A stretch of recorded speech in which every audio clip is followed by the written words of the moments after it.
Halo semuanya, kembali lagi di sini bersama Kevin. Di video kali ini kita akan tanya-tanya sama Pak Dani. Sebenarnya mapping itu buat apa sih? Terus kenapa kita harus mapping? Dan beberapa hal tentang mapping yang kita semua tuh nggak pernah tahu.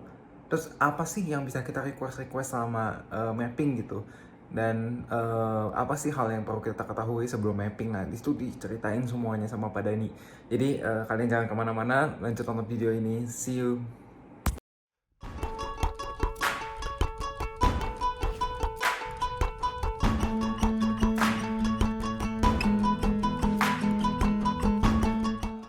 Oke deh, Pak Dani apa kabarnya? Sehat?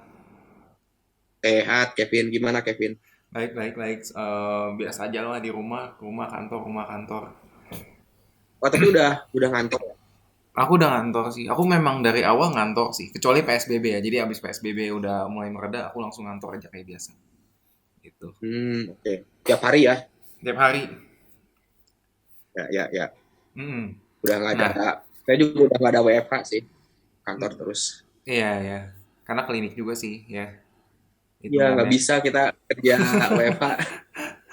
Iya, iya, iya, iya. Oke, jadi aku mau kasih tahu dulu pertama-tama kenapa aku kepikiran buat bikin meeting ini gitu loh. Jadi aku merasa banyak teman-teman kita tuh yang kalau mapping tuh masih kurang tahu gimana cara komunikasiinnya atau mungkin masih kurang nyaman sama cliniciannya gitu kan ya. Iya, ya. Terus beberapa juga masih belum tahu lah cara gimana bisa dapat settingan yang pas gitu lah. Jadi kayak mereka terima hasil mappingnya bagaimanapun walaupun misalnya nggak kurang nyaman misalnya. Contoh aja. Benar, benar, Nah, benar. mungkin kita mulai menurut apa definisi mapping itu apa sih sebenarnya? Mungkin untuk ibu-ibu atau teman-teman kita yang masih belum ngerti mapping itu apa. Mapping ya. Mungkin bahasa sederhananya itu penyetingan ya, mapping Hmm, itu. Jadi setting cochlear implant gitu. hmm, Apa namanya? Penyetingan cochlear implant yang bisa membantu mengoptimalkan apa namanya performa pendengarannya gitu. hmm, Itu dari mapping apa sih yang dikerjakan di mapping. hmm, hmm, hmm, Biasanya hmm. kan mapping itu kita suara pelannya dapat gitu ya, jadi kita cari tuh suara terkecil ya, suara pelannya, Oke. terus memastikan suara yang keras tapi nyaman gitu ya. Jadi Hmm, eh, bagaimana caranya tuh agar si pengguna implan itu ketika mendengar suara itu nggak terlalu keras, nggak kaget. Ya bukan nggak kaget ya, tapi nggak sakit gitu ya. hmm, Nah, itu hmm. dipastikan level suara kerasnya nyaman, kemudian juga akses terhadap perkembangan bicaranya seperti apa. Itu yang kita pastiin. Hmm, hmm, hmm, hmm, hmm.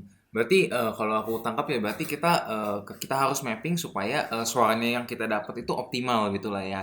Suara yang rendahnya dapat, suara yang tingginya juga tidak menyakitkan. Nah, pada dasarnya kurang lebih seperti itu. Nah, tapi Betul. kalau yang kita tahu, misalnya kayak aku nih mapping sama Pak Dani gitu kan. Kita kan mapping ini rutin kalau bisa dibilang. Nah, kenapa sih kalau mapping itu harus rutin gitu? Apakah memang telinga kita itu beradaptasi juga atau mungkin ada alasan apakah gitu? Oke, jadi yang jelas kebutuhan mendengar setiap orang itu berbeda Mhm, ya. mhm, Kevin, kemudian mungkin juga Ricky, terus Bahwa dan yang lainnya itu pasti kebutuhan pendengarnya berbeda-beda. Dan setiap orang itu pendengarannya pasti akan berubah di waktu mmm, tertentu, itu pasti akan berubah gitu. Bisa dalam jangka waktu 3 bulan, 6 bulan, atau anytime itu bisa berubah.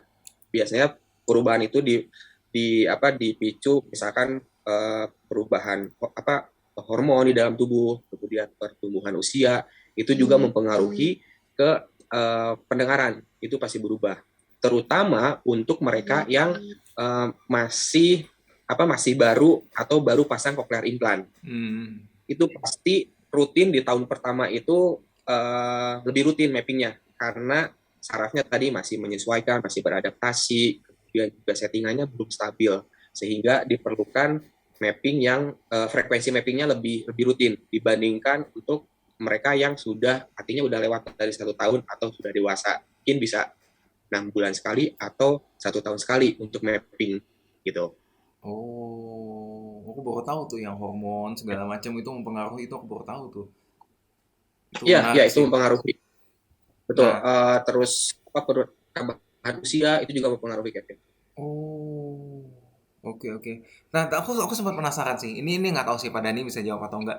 Kan Pak Dani bilang usia kan terpengaruh kan. Nggak, misalnya umpamanya nih, aku sekarang udah tua nih. Aku mapping dari usia 20 tahunan lah. Saya kayak aku deh dari kecil deh gitu kan. Terus sekarang aku usianya udah 80 tahunan. Kan aku pakai implan nih. Pendengaran aku akan terus sama atau aku bisa menurun juga sama seperti orang normal. Eh Ya, tadi ketika memang sudah waktunya berubah, itu biasanya lebih cenderung ke performa pendengarannya menurun, Oh iya, walaupun pakai implan. walaupun pakai implan. Tapi Oh. bukan faktor dari performa implannya bukan gitu, tapi Ah. dari pendengarannya kita. Hmm. Level pendengaran kita itu pasti akan menurun, lebih cenderung lebih menurun gitu. Biasanya ketika udah mulai ngerasa suaranya kok jadi pelan gitu ya, atau misalkan jadi tidak jelas gitu, Ah, butuh ah, ah, butuh ah. pengulangan atau lagi ngobrol. Nah itu tuh udah indikasi harus mapping gitu. Dengan catatan udah Mhm. ganti microphone protector sama ngatur volume ya. Hmm, hmm, hmm, hmm.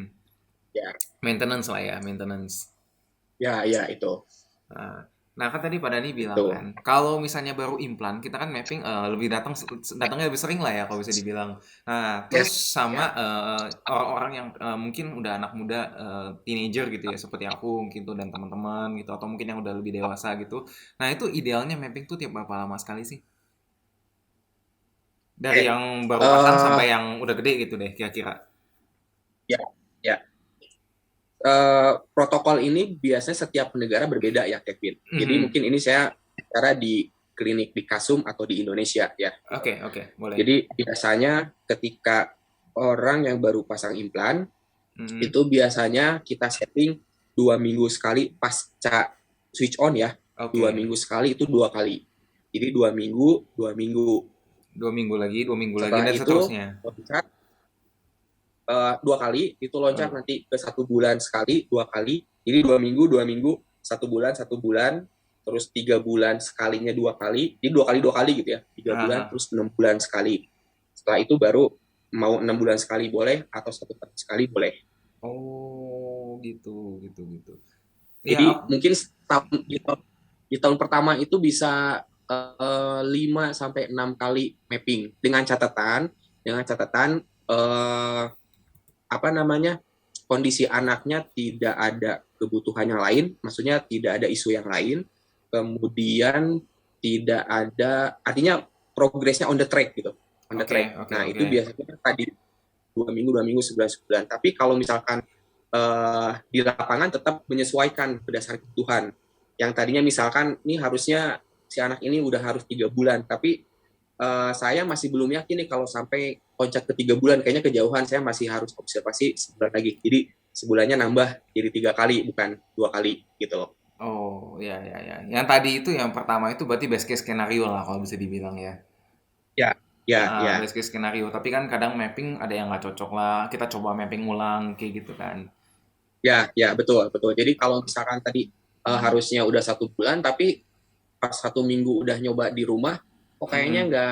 nggak enak ya, itu kita balik lagi setting lagi. Hmm, hmm, hmm, hmm. Oke. Tuh. eh nah, Pak Dani ini kan sebagai seorang mapping clinician lah ya, kalau bisa dibilang. Nah, menurut Pak Dani nih, mapping yang ideal tuh gimana sih? Mungkin lebih banyak komunikasi kah? Atau mungkin lebih ke apakah? Sorry, Maksudnya kayak gimana sorry nih? Kevin. Hmm? Sebelumnya agak putus-putus suaranya, bisa diulang lagi, sorry. Oh iya, oke. Nah, Pak Dani ini kan mapping clinician kan. Ah, Berarti Pak Dani udah mapping banyak orang lah kalau bisa dibilang. Nah, menurut Pak Dani nih, kalau Pak Dani sendiri, mapping yang ideal tuh gimana sih? Misalnya lebih banyak komunikasiin, misalnya kayak oh aku dengernya begini gitu, atau mungkin ada kepikiran apa nggak, misalnya yang kayak bisa disampaikan dari kita yang mau mapping gitu. Oh, menurut saya mapping yang ideal itu kita berkolaborasi sih. Kolaborasi boleh, Artinya boleh. Ya, Gimana gimana jadi kita gimana? collab gitu, collab sama ya maksudnya si kalau kayak Kevin ya orang dewasa kemudian atau Hmm. enggak sama parentnya gitu di mana ya itu tadi betul kata Kevin, mereka harus bisa mengutarakan kalau pada pasien dewasa ya mereka harus bisa mengutarakan mereka tuh mapping kenapa gitu. Oh. Terus orang tua mau mapping itu uh, dengan membawa keluhannya apa gitu. Kalau Oh. mereka sekedar datang, saya mau mapping nih gitu. Tapi begitu saya tanya, iya Bu, keluhannya kenapa? Terus ada report apa? Duh, gimana ya, saya bingung, nggak tahu. Saya juga bingung, Kevin. Apa yang harus Oh. saya gitu. Jadi kadang gini nih, mungkin ini juga apa ya? Salah satu keluhan dari saya juga gitu. Jadi Hmm. ketika orang tua mau mapping itu, jadi kan tadi ada kita jadwal ini setelah mapping hari ini, terus oh ya Hmm. Bu nanti mapping 1 bulan lagi gitu. Udah tahu nih jadwalnya gitu. Hmm. Hmm. Jadi bisa 2 minggu sebelum atau 1 minggu sebelum itu mereka udah harus observasi gitu Kevin, harus Oh. observasi. Ah nih anak tuh perkembangannya udah sejauh mana? Itu bisa dengan cek basic sound gitu ya, atau dipanggil atau cek cek biasanya harusnya sih mereka apa orang tua paham untuk tes apa namanya medial konsonan gitu ya. Itu dites. Itu jadi ketahuan. Jadi ketika mapping itu oh iya nih dia di jarak 3 meter huruf S dia belum dapat gitu. Oh di kalau misalkan kita ajak ngobrol dia belum bisa ngeluarin huruf M gitu. Jadi udah ada catatannya gitu. Jadi nggak sekedar Oh. datang karena memang udah ada jadwalnya gitu. Oh ya udah saya datang karena memang udah dijadwalin sama Pak Dani katanya besok harus mapping gitu. Ya udah datang aja tapi begitu saya tanya, "Bu, gimana keluhannya? Apa namanya reportnya?"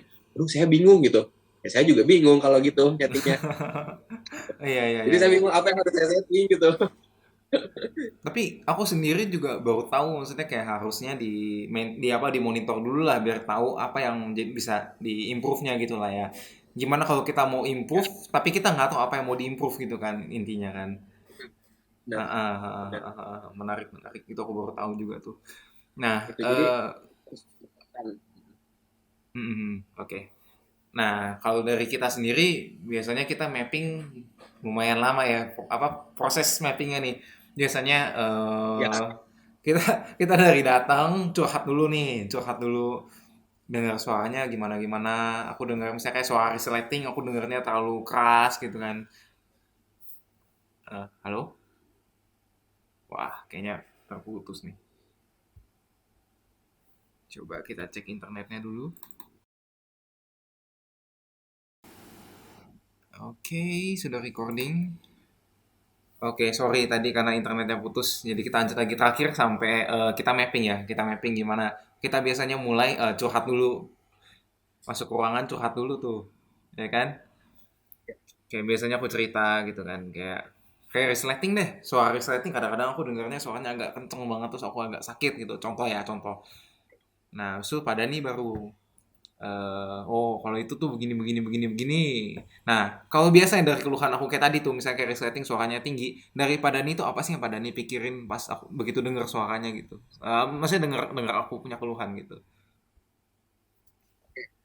eh, ini sebenarnya ilmu yang saya pelajari ketika saya masuk ke Kasum gitu ya. Itu memang diajari dulu dari sisi ilmu akustiknya gitu. Jadi nada rendah itu apa saja gitu ya. Mhm. Nada tinggi itu apa saja. Kita harus tahu nih jenis-jenis suara nih gitu. Mana yang termasuk nada rendah, mana yang termasuk nada tinggi. Terus kita juga harus tahu letak dari setiap konsonan Kevin. Hmm. Konsonan misalkan contoh M itu ada di mana, terus S itu ada di mana. Itu kita harus paham gitu. Jadi begitu nanti kayak tadi Kevin suara resleting gitu ya, kok Hmm. sakit gitu. Itu tuh resleting termasuk kayak suara agak nyelkit tinggi gitu ya. Itu Ah, bisa jadi ah. ke nada tinggi. Jadi atau Hmm. misalkan suara pintu atau pintu mungkin agak ke tengah atau rendah misalkan gitu. Nah itu udah harus harus tahu gitu. Jadi ketika ada keluhan seperti itu, frekuensi mana nih elektrod mana yang akan kita atur gitu. Oh. Ya, Oh gitu. jujur nih Kevin, Mhm. jujur nih, saya itu sebenarnya suatu kehormatan buat saya bisa mapping Kevin, karena dari Kevin itu saya bisa banyak belajar gitu ya. Karena memang Kevin tuh cukup, maksudnya bisa ditiru juga sama teman-teman Kevin gitu ya ketika lagi meeting. Karena Kevin tuh cukup kritis, oh, bukan kritis ya, detail kali ya, detail dan spesifik gitu. Jadi ketika saya tanya Kevin keluhannya apa nih gitu, Kevin tuh Hmm. bisa mendeskripsikan gitu. Oh, Hmm. ini AC-nya nih, suara AC-nya kayak terlalu kenceng gitu, kayak dulu gitu kan. Terus Hmm. suara kayak kayak eh, apa namanya, bergema gitu. Nah itu Hmm. Kevin tuh bisa mendeskripsikan. Di situ sebenarnya saya pun ketika saya tahu oh ini di frekuensi rendah nih, tapi saya nggak tahu seberapa banyak yang harus saya naikin atau saya turunin gitu. Ah. Itu kan nggak ada patokan, oh ketika ada keluhan seperti itu saya turunin sekian level, itu nggak ada patokannya. Tapi memang Ah. kayak di feeling feeling gitu ya. Oke, saya Ah. turunin udah dikit gitu. Terus nanti kan saya tanya lagi gimana kalau sekarang, oh ya udah mulai berkurang, oh berarti udah bener nih, kalau udah mulai berkurang berarti bener di frekuensi itu, tinggal tambahin lagi levelnya, dikurangin sampai terasa oh ya ini udah oke gitu. Oh. Iya, iya, iya, iya. Berarti ini juga nyambung sama yang Pak Dani bilang tadi sih, yang memang kalau misalnya kita mapping itu kita harus kolaborasi. Kenapa? Soalnya Pak Dani pas nyetel di komputernya Pak Dani itu, yang ngerasain perubahannya kan aku, bukan Pak Dani. Betul, betul, Ah, betul. iya, iya, Betul. iya, iya, Jadi iya. saya cuman ketika Kevin nyampein keluhannya, saya cuman oke ini saya naikin. Itu kan selebihnya Kevin. Makanya tadi saya bilang kita harus kolaborasi, dan uh, dari sisi pengguna implannya gitu ya, mereka harus Hmm. jujur gitu Kevin. Kayak tadi Kevin bilang jangan merasa gak enakan gitu. Jadi ketika nggak enak harus jujur bilang nggak enak gitu. Ah, Karena ah, biar ah. kita tahu ternyata kalau di setting seperti ini jadi nggak enak gitu. Nah itu biar kita bisa uh, istilahnya kerja lebih keras lagi untuk cari tahu sebenarnya apa sih yang membuat gak enak. Kalau aku juga sebenarnya aku mikirnya karena ini kan kita mapping kan kalau bisa dibilang ya 6 bulan sekali lah kalau bisa dibilang, dan 6 bulan sekali ini kalau misalnya mappingnya agak kurang enak, nah kita tuh harus bertahan sampai 6 bulan berikutnya, dan itu belum tentu di 6 bulan berikutnya itu kita ada waktu buat sempat mapping lagi gitu loh. Makanya aku Ya, lebih lebih suka betul, kayak oh yaudah betul. kita sekali datang kita selesai sampai beres gitu loh, kayak gitu. Ya, ya, betul, betul, betul. Tapi meskipun misalkan ini juga kadang nih most of them gitu ya. Jadi ketika selesai mapping terus wah ini udah oke belum? Udah oke nih gitu ya. Terus mereka Hmm. pulang, tapi begitu pulang baru mulai kerasa keluhannya gitu. Oh, ini mulai nggak enak, nggak enak. Tapi mereka memaksakan untuk terus dipakai gitu, Kevin. Nah, Oh. menurut saya ketika itu kejadian gitu ya, jadi ketika udah pulang nggak enak, better untuk balik lagi gitu, untuk mapping lagi. Jadi jangan sampai ditunda sampai sekian lama gitu. Hmm, hmm. Nah, ini aku juga punya pengalaman kayak gini juga. Dulu aku sering banget lah kejadian kayak gini. Dan itu jadi salah satu alasan kenapa kalau misalnya aku mapping sama Pak Dani, kadang aku suka minta kita ke depan dulu yuk. Ya, betul. Karena menurut aku suara waktu kita di dalam studio studio yang buat mapping itu kan suara apa, ruangan kedap suara kan. Nah, ketika kita keluar, suara yang berisik itu tuh maksudnya kayak tidak mewakili. Jadi Kevin, suara di dalam studio itu tidak mewakili di luar gitu loh. Kalau halo menurut aku Kevin, ya. Oh, Kevin sorry, barusan internet. keputus-putus tadi Kevin. Iya, internetnya kurang stabil ini. Tapi apa namanya, internet saya di sini cuma rumah doang. Kalau misalnya pakai telepon agak kurang kadang-kadang. Jadi ya mau nggak mau deh kita pakai dulu. Oh, Aku ulang dulu aja kali ya. Kadang-kadang kan oke. kita mapping, aku minta keluar. Ya, Soalnya di studio itu kan dia ruangan kedap suara kan. Itu tidak mewakili suara di luar kalau menurut aku ya. Seenggaknya yang aku rasain sih begitu. Itu. Nah, kalau dari ya. pengalaman Pak Dani Nah, sendiri, pernah nggak ada yang sampai minta keluar gitu atau gimana? oke. Nah, itu juga saya tuh istilahnya mengadopsi lah ya dari bagaimana saya mapping dengan Kevin gitu. Karena biasanya ketika mapping saya tuh benar-benar yang di ruangan kalau udah selesai udah bye gitu. Nah, ketika sama Kevin, itu kan Kevin memang request, saya pengen coba dulu deh di luar seperti apa gitu. Nah, setelah itu saya kalau misalkan mapping pada pasien dewasa atau mungkin anaknya yang udah bisa kita ajak ngobrol gitu, itu saya biasanya selalu mapping itu selalu saya ajak untuk keluar. Jadi untuk trial mastiin suara kerasnya seperti apa, terus kalau bisa komunikasi di tempat yang berisik seperti apa gitu. Tapi kadang lupanya saya juga, apalagi kalau misalkan saya udah ada jadwal berikutnya, kadang saya suka lupa gitu. Ketika udah selesai mapping, udah selesai gitu.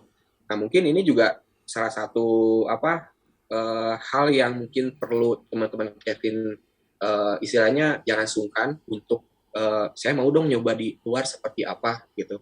Saya mau dong nyoba dengerin musik seperti apa, atau mungkin saya pengen nyoba dulu telepon deh gitu. It's okay gitu. Ini bisa request, bisa minta gitu. Jadi nggak perlu sungkan, aduh takut nggak enak nih gitu. Ya udah deh nanti aja di rumah gitu. Jadi pas begitu nyampe rumah, wah kok telepon nggak jelas ya gitu. Nah itu jangan sampai seperti itu. Nah, itu juga menurut aku juga tanggung jawab kita juga sih, karena kita yang pakai alat kan. Jadi kita yang harus lebih inisiatif juga sih kalau menurut aku ya. Karena yang ngerasain benefitnya juga ya kita sendiri gitu loh. Ya kan mapping clinician itu kan sebenarnya cuma ngebantu kita doang gitu. Ya, ya. Menarik sih, menarik. Tapi sejauh ini yang apa ada yang keluar gitu terus terbantu gitu ada nggak sih? Saya kayak dia ngomong gitu, wah Sorry, ternyata beda gitu suaranya gitu. Pernah nggak ada pengalaman gitu? sorry. Kan beberapa kalimat terakhir, kalimat-kalimat di awalnya agak putus. Sorry. Oke. Pernah nggak di pengalaman Pak Dani itu ada yang diajak keluar, terus ternyata suaranya kurang enak gitu? Pernah nggak ada kejadian kayak gitu? Ada beberapa ada. Jadi ketika saya bawa ke tempat yang rame, di depan ya di luar di Hmm. parkiran itu ketika saya, jadi orangnya pakai yang di kanan, Mhm. terus saya meter sekitar 1 sampai 2 meter di sebelahnya, terus begitu diajak ngobrol itu malah nggak enak, nggak nyaman gitu, terus suara noise-nya lebih tinggi gitu. Ada banyak, maksudnya ya, jadi tahu oh oke, kalau di tempat yang ramai seperti ini itu saya setting lagi, coba di adjust lagi. Oh, berarti nggak cuma aku ya? Soalnya aku kadang-kadang mikir apakah emang cuma aku doang yang ngerasain kayak gitu? Ternyata nggak juga. Oke, bagus lah. Ya itu harus, ketika memang udah ada keluhan seperti itu, ketika di tempat yang ramai nggak enak, berarti memang masih perlu penyetingan gitu. Hmm. Nah, terus ada lagi nih, kan tadi Pak Dani bilang kan ada beberapa hal yang kita bisa request lah ya. Misalnya kayak kita mau keluar, kayak misalnya kita mau coba telepon gitu ya. Nah, ada nggak sih hal-hal lain yang mungkin aku sama teman-teman tuh kurang tahu gitu loh. Apa sih yang bisa kita request lagi ke mapping clinician-nya gitu. Kalau yang aku tahu sih kayaknya kita bisa minta, kalau buat yang pakai N7 ya, kita bisa request nyalain forward focus, terus kita bisa nyalain sensitivity adjustment yang buat di HP itu. Terus kita juga bisa nge-adjust kayak sleep mode. Nah, itu tuh apa aja sih yang kita bisa request buat sama clinician kita? Oke, itu tadi diantaranya Kevin udah sebutin volume, volume juga sebetulnya jarang loh Kevin yang memakai volume ya. Jadi Mhm. itu sebenarnya volume bisa dieksplor gitu ya, bisa Mhm. naik turun explore. Kemudian juga tadi mungkin sensitivitas suara juga itu sebenarnya bisa di request kalau mau gitu. Jadi itu bisa bisa kalian bisa ngatur sendiri ketika di tempat tertentu, di tempat sepi atau tempat yang ramai, itu bisa dieksplor gitu, Hmm. dinaik turunin volume sama sensitivitas gitu. Jadi kalau volume ini kan untuk masalah kekerasan, kalau Hmm. sensitivitas ini untuk kejelasan. Nah itu dua hal ini bisa, kalau mau diaktifkan bisa gitu. Tapi biasa kalau volume saya selalu aktifkan, nggak pernah dinonaktifin. Mhm. Terus mungkin untuk pengguna pengguna N5 atau N6 juga boleh, atau pengguna CP8 Super juga boleh telecoil Kevin.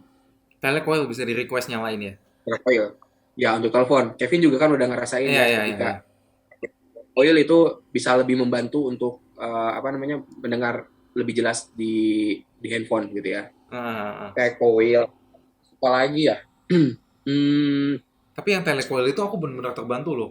Aku sekarang kan di kantor kan ya telepon itu pakai telepon yang pesawat yang manual lah, yang ada pakai kabel itu. Nah itu aku pakai itu, aku pasti nyalain telecoil. Kalau nggak pakai telecoil suaranya kecil banget. Itu ya. itu aku nggak pernah menyesal nyalain telecoil itu. Mantap. Nah itu bisa Kevin share juga tuh teman-teman gitu kan Ah, yang bisa untuk performa ketika lagi pakai telepon. Salah mm, satunya ya pakai telecoil itu gitu. mm. Terus sebenarnya nih Iya, pengguna NSYNC terutama ya. NSYNC itu kan iya, punya remote asisten. betul, betul. Itu remote itu bisa dipakai untuk mapping Kevin. Oh, mapping gimana tuh? Mapping tapi memang eh, istilahnya simple mode lah gitu. Jadi Hmm. cuman bisa ngatur apa namanya kita sebut master volume gitu ya, Hmm. gainnya gitu atau kekerasannya, sama bisa ngatur bass dan treble. Oh, lebih lebih spesifik ya settingannya ya. Ya, jadi kalau misalnya mau aktivasi si mapping yang pakai remote itu tetap harus diaktifasi dari laptop gitu. Jadi nanti ada pengaturan yang harus saya checklist gitu ya. Si Oh, pengaturan apa namanya si mappingan itu nanti di remote-nya itu nanti muncul si tampilannya untuk mapping. Ya, itu tadi paling si master volume, bass dan treble. Itu tuh oh, bisa digunakan juga. oh. Ketika misalkan nggak bisa sama sekali ke custom, itu bisa dipakai untuk istilahnya pertolongan pertama lah untuk apa mapping. Tapi itu Ya paling itu itu settingannya dibatasin nggak? Misalnya kayak kita bisa setting penuh gini bebas atau misalnya kayak ada batasnya yang udah di set duluan gitu. Kayak cuman micro ada adjustment doang gitu. ya ada batasnya tapi saya lupa di berapa level gitu. Tapi itu Oke. ada nggak sampai yang kita nggak bisa sampai yang kemana gitu nggak. Tapi nggak merusak settingan kita yang di awal kan ya? Nggak merusak. Kalau Hmm, gimana? gimana gimana Kevin Kalau sorry. misalnya kita udah setel-setel itu nggak merusak settingan yang di awal ya? Itu pasti berubah ketika misalkan kita ngatur bass treble-nya itu Hmm, pasti berubah ngatur hmm. settingan dasarnya. Tapi kalau misalkan kita nih kebablasan gitu ya, atur settingan gitu, terus lupa nih, waduh, ini kok malah jadi nggak enak, itu bisa Ah, di reset. nih justru saya khawatirnya yang kayak gitu tuh. Udah disetel-setel tadinya udah enak gitu kan, terus lupa yang defaultnya gimana, mati deh. Jadi nggak enak dengernya kan. Ternyata bisa di reset. Oke, oke. Ya, Nah, kita ke pertanyaan selanjutnya ya. Mungkin buat tadi kan kita udah ngobrol soal yang buat anak-anak muda, yang teenager, sama yang udah lebih dewasa itu kan lebih bisa ngasih feedback kan. Nah, buat orang tua yang anaknya masih kecil tuh gimana sih? Kan anaknya belum bisa ngasih feedback tuh. Biasanya mappingnya gimana gitu? oke. Ini proses mappingnya atau proses ngasih feedbacknya ya, Kevin? eh Mungkin boleh dijelasin dua-duanya kali ya. Mungkin dari proses mappingnya dulu aja, karena aku cukup Gimana, penasaran. sorry? Dari mappingnya dulu aja. Mappingnya ya? Ah, Oke.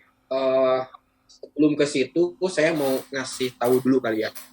Gimana tuh? Ngasih tahu, jadi sebetulnya software yang kita gunakan itu ada dua jenis, Kevin. Hmm, Software itu ya. Ada yang kita sebut custom sound, ada yang kita sebut dengan NFS atau Nucleus Fitting Software. hmm, Custom sound itu ibaratnya advanced mode. Nah, kalau oke. misalkan NFS atau Nucleus Fitting Software itu simple mode. Itu mirip-mirip tadi yang settingan di remote gitu. Jadi master volume, terus apa namanya bass, treble gitu. Hmm, Apa namanya peraturannya itu tidak sebanyak di custom sound gitu karena custom sound itu memang yang konvensional yang detail banget gitu. Nah, hmm, buat anak-anak yang belum kooperatif, hmm, artinya ya masih 1 tahun, 2 tahun gitu ya, belum bisa ngasih feedback, belum kooperatif gitu ya, itu terus tidak ada apa namanya isu yang lain ya, tidak ada kebutuhan yang lain, itu Hmm. saya biasanya eh, pakai NFS itu, Oke. karena dengan NFS ini biasanya dia ngasih estimasi seberapa banyak settingan yang akan kita setting gitu. Jadi Hmm. eh, kita tuh nggak bingung gitu, ini saya harus setting di mana ya, takutnya terlalu tinggi atau terlalu rendah. Nah, Hmm. dengan NFS itu dia ngasih estimasi di berapa levelnya gitu.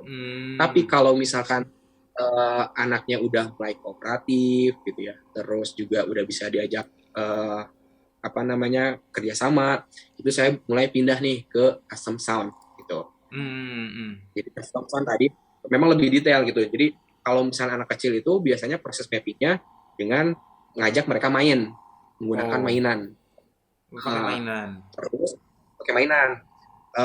Apa namanya? Kalau misalnya kita kalau mapping sama Kevin kan cukup saya kasih bunyi, Kevin ngasih respon gitu ya, dengar atau Hmm. enggak. Hmm. Nah, tapi kalau anak kecil ini kalau bisa bisa apa namanya bisa uh, udah apa namanya udah bisa diajak kerjasama lah gitu. Nah itu Hmm. kita menggunakan teknik conditioning namanya gitu. Hmm. Nah teknik conditioning ini sama seperti pada pasien dewasa tapi menggunakan mainan. Jadi ketika kita kasih bunyi dia apa namanya dengar mainan, terus kalau ada bunyi dia naruh mainan seperti itu. Oh. Tapi kita harus ekstra nih, kita juga harus melihat respon si anak gitu. Karena kadang anak kecil itu manipulatif Hmm. gitu. Jadi kadang Manipulatif. nggak ada suara tapi dia sih gitu. Nah itu kita harus Oh. pintar-pintar gitu kapan kita dibunyi, kemudian kapan anak ini respon atau enggak gitu. Nah itu kita harus jeli juga gitu. Iya, iya, iya, iya, iya, Seperti iya. itu untuk anak kecil. Memang tantangannya lebih lebih besar gitu karena kadang anak ngelihat kabel takut Kevin dia lari nggak mau mapping terus Oh, ada ya? kadang banyak banyak terus moodnya lagi nggak bagus udah dia nggak mau mapping ngambek gitu nggak mau diajak main atau kalau mainannya nggak menarik udah nggak mau main cepet bosen wah itu tantangan banget kalau Aduh. kecil Iya, iya, iya iya. tapi seru gitu sama mereka juga kita banyak belajar hal gitu kayak kita harus sabar terus bagaimana cara ngomong anak kecil gimana ngerayu mereka biar bisa apa namanya bisa mau bermain gitu itu Hmm. Hmm. Hmm. seru juga tapi ya antara seru sama challenging juga gitu kalau Hmm. mapping sama mereka. Iya, iya, iya, iya, iya. Aku inget juga sih waktu aku kecil, aku mapping, aku dikasih palu mainan. Aku dikasih palu mainan. Jadi kalau misalnya ada suara gitu ya, aku harus pukul mejanya. Ya, ya. Nah, kalau aku dulu kayak gitu sih. Kita tuh Nah, harus ya ini menarik sih dengar daripada nih yang disuruh taruh mainan segala macam. Mungkin caranya beda-beda lah ya. Yang penting intinya kan sama kan, ada suara dia kasih respon gitu. pinter-pinter cari mainan agar mereka tuh bisa mau main dan istilahnya konsisten gitu. Hmm. Bisa dari awal sampai selesai gitu karena kadang dari awal mereka udah mau nih tapi tengah-tengah udah nggak mau gitu. Nah itu Hmm. gimana kita ngebangunnya lagi agar mereka tuh mau lagi untuk bermain. Hmm. Nah, kalau misalnya kayak gini, Tuh. Nah, dari gimana? lanjut. Oke, kalau misalnya dari orang tuanya sendiri, apa yang bisa mereka bantu gitu selain yang, apa namanya, yang seminggu sebelum mapping itu diperhatiin gitu loh, maksudnya kayak, apalagi sih yang bisa mereka lakukan gitu loh buat bantu pas proses mappingnya gitu? Ya, eh mungkin lebih ke sama sih sebenarnya report FVT gitu ya, report FVT atau report juga di rumah. Jadi Hmm. untuk sebagai feedback kita gitu. Jadi ketika misalnya mapping itu mereka udah punya catatan gitu. Oh ya ini mapping, mereka udah punya punya note yang akan disampaikan ke mapping clinician-nya. Oh di rumah dia masih belum bisa dengar suara misalkan ketuk pintu gitu. Ah, ah, ah. Eh, dia masih belum bisa dengar huruf S misalkan. Oh anaknya masih belum paham ini itu. Jadi orang tua memang harus punya catatan gitu. Dan uh, karena tadi apa namanya proses mapping ini kan sifatnya subjektif dan conditioning gitu ya. Jadi Hmm. kalau bisa orang tua juga di rumah biasanya di FVT itu juga ada targetnya gitu. Ketika Hmm.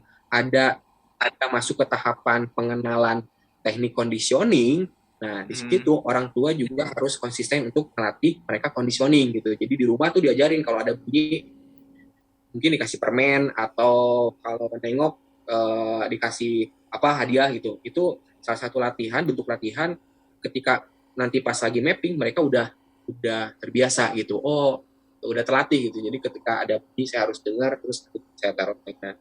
Jadi eh, apa namanya proses latihan conditioningnya juga di rumah Hmm. di konsistenin gitu. Hmm. Nah kalau kayak gitu perlu nggak misalnya kayak orang tua gitu dia punya note gitu ya, misalnya kayak dia punya satu buku gitu ya. Nah buku ini dia selalu apa namanya, dia selalu catat semua mapping tiap 2 minggu sekalinya atau gimana gitu. Itu perlu nggak sih sebenarnya kira-kira? Apakah itu akan membantu gitu? Ya, eh kalau dari sisi saya itu perlu banget mereka. Saya sangat mengapresiasi sekali gitu ya ada beberapa orang tua yang memang mereka selalu mencatat gitu ya Hmm. progres sebelum mapping itu mereka mencatat dulu gitu ya. Jadi Hmm. ketika mau mapping pas maju itu uh, udah ada gambaran apa saja sih keluhannya gitu.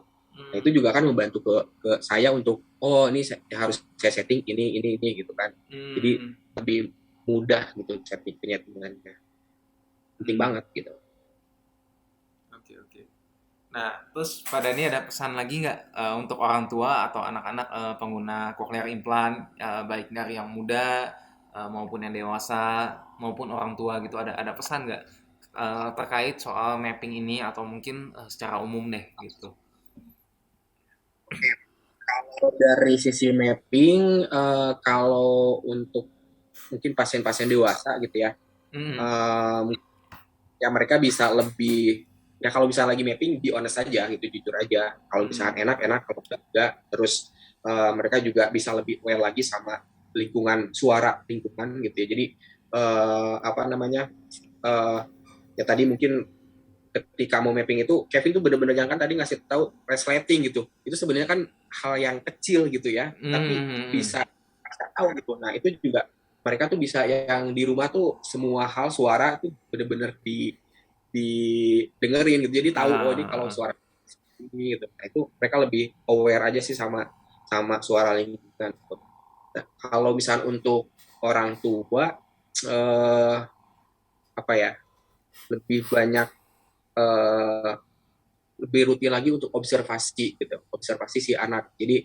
eh, ketika mau mapping mereka punya note gitu ya jadi tahulah apa yang harus dilakukan karena kadang juga ada orang tua yang cukup sibuk terus dititip ke mbaknya terus nanti udah Hmm. nanti banyak banyak ketika ditanya juga nggak tahu gitu ini progresnya seperti apa gitu jadi mungkin itu tadi lebih banyak diobservasi terus uh, sebentar ya oh ya paling ini ya ketika misalkan bentar Kevin. Yang tadi yang pengasuh menarik juga sih, soalnya kalau aku nggak salah ya, Bu Agnes yang mamanya Ricky itu dulu juga Ricky dititipin ke pengasuhannya, ke pengasuhnya. Cuman pengasuhnya tuh diajarin gimana cara suruh latih ini, terus diajarin gini gitu. Itu juga boleh dicontoh tuh. Ya, ya. Oh ya, Heeh. tadi tambahan ketika observasi di rumah itu karena kan terutama yang udah lewat dari 1 tahun gitu ya. Nah itu Hmm. tuh apa namanya biar kita tahu nih kapan harus mapping gitu. Karena kan tadi mungkin udah 1 tahun, tapi sebetulnya nggak perlu nunggu 1 tahun udah harus jadwalnya mapping gitu. Nah Hmm. itu orang tua harus lebih peka terhadap si anak gitu. Jadi mungkin ketika anak udah mulai komplain suaranya nggak jelas, udah mulai nggak sensitif gitu ya. Nah itu Hmm. juga consider untuk mapping gitu ya. Terus ada suaranya, nah itu juga lebih diperhatikan. Jadi tahu oh ini kayaknya udah harus mapping gitu, seperti itu. Paling Hmm. itu sih ya kalau dari sisi ya. Hmm. Hmm. Kalau secara generalnya mungkin kalau saya tuh lebih concern ke ini justru ke perawatan, Kevin. Perawatan, maintenance ya berarti. Ya, maintenance alatnya. Jadi masih banyak apa namanya istilahnya orang tua yang tidak terlalu aware gitu ya sama alatnya. Jadi ya udahlah, kalau rusak gampang tinggal dicek ke kasum tinggal apa gitu kan. Tapi kalau misalnya benar-benar dijaga kan sebetulnya itu juga frekuensi kita untuk ketemu atau datang ke kasum kan gitu. Itu paling itu perawatan. Nah, perawatan ini kira-kira apa aja sih hal mendasar yang menurut Pak Dani harus kita lakukan gitu? Misalnya kayak dry box atau ada apa lagi? Tapi minimalnya apa deh gitu? eh Kalau kan biasa setiap malam kan masuk ke dry store ya, masuk ke dry Ah, store. Nah, sebelum masuk ke dry store itu apa namanya? Dibersihkan, dilap ya, sama disikat, terutama bagian sambungan baterai sama sambungan prosesor gitu. sikat ya. Karena Pakai sikat si gigi aja dry gitu. store itu kan hanya untuk sikat gigi aja, sikat gigi. Dry store itu kan hanya menyerap lembab gitu, tapi nggak membersihkan kotoran gitu. Hmm, Nah, jadi untuk membantu membersihkan kotoran itu, untuk mencegah gak karatan atau jamuran, jadi sebelum masuk disikat dulu. hmm, hmm. Berarti disikat aja di Terutama bagian untuk tengah anak itu ya? yang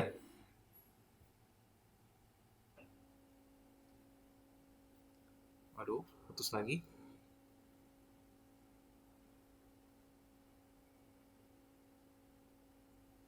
Oke, sepertinya videonya terputus lagi.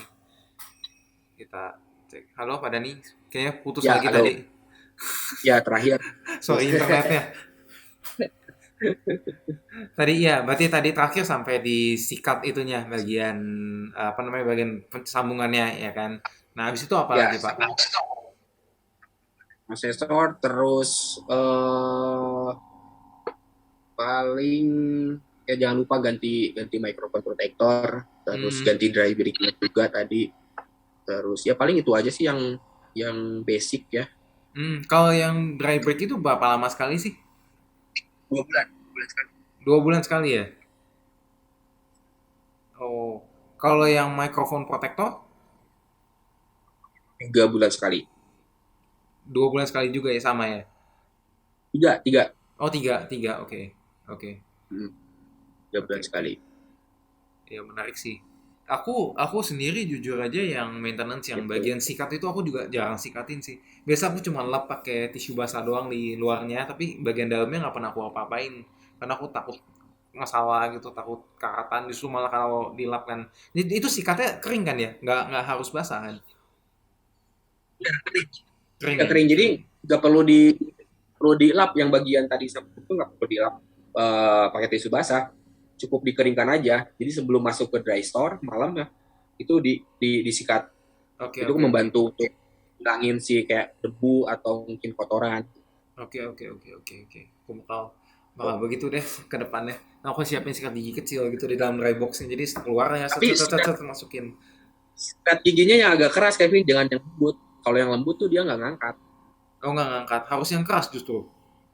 Yang agak keras ya, jangan Agak keras keras. banget juga.